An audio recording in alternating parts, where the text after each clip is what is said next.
1.4 Sustainability, Part 3. Now, going forward, we can see from this picture and this graphic that we've got a tree with a barcode on it. And natural capital is a term used for natural resources that can produce a sustainable natural income of goods or services. So, for example, natural capital, the standing stock, in other words, the total amount of a natural resource. These are things that people value either economically or intrinsically. Goods are a physical resource which are measurable and may or may not be monetized. That means can be made with money. So, for example, fresh water, soil nutrients, minerals, wood, animal products such as meat, milk, and leather. So again, natural capital is things that people value either economically or intrinsically. There's a standing stock or total amount of a natural resource. Now, going forward, we can see that natural capital, to review, is a term used for natural resources that can produce a sustainable natural income of goods or services.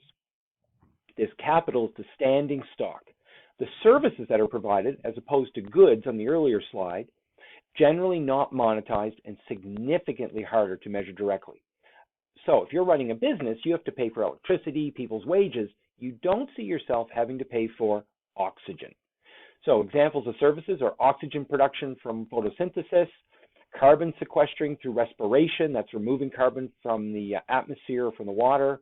There's the water cycling, the potable groundwater filtration, erosion control from forests, recreational opportunities, and finally, last but not least, certainly in Nova Scotia with our beautiful coastlines and beautiful woods and forests, is the aesthetics, the beauty.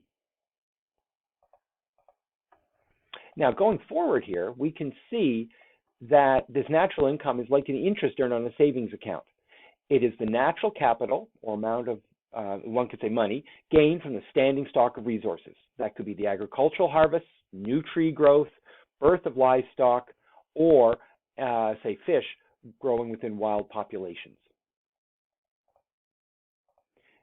Now, when we look at the interrelatedness with this natural capital, and over on the right, natural income, we need to remember that natural income is like the interest earned on a savings account, as I said before.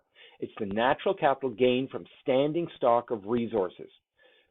So, agricultural harvests, new tree growth, births of livestock, or births within a wild population. And you can see here that natural capital like fisheries, fertile soil, forests can provide us with wood, medicines, paper, that's good, services. It can do things like soil stability, reducing flooding. We can also remember that this natural income has an annual yield. So that can just be natural growth that's just measured and recorded, or we can actually take materials out, and that can be used for natural capital.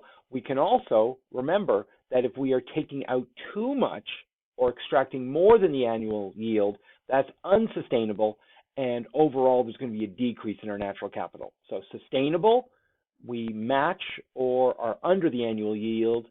Unsustainable, we're over the annual yield.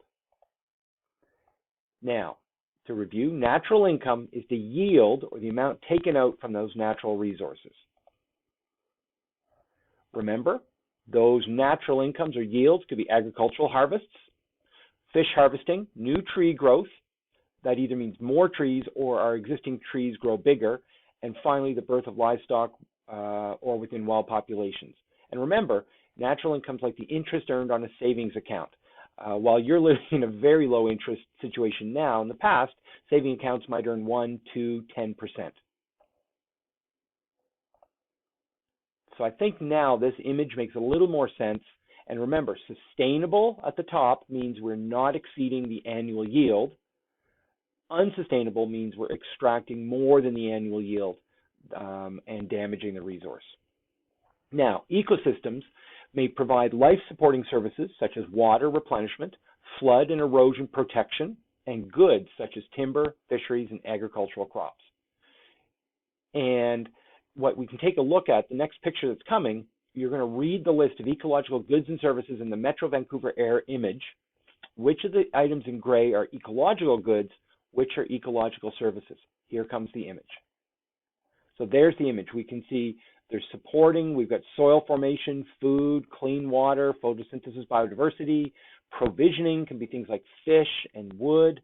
Regulating could be purifying water or storing carbon. In terms of cultural, there could be aesthetic beauty, or there's stewardship where we're watching over things, or recreation where we're enjoying them. So those are all goods and services that we can gain from, say, in a particular urban area, as in Halifax or Metro Vancouver. That's all for this section.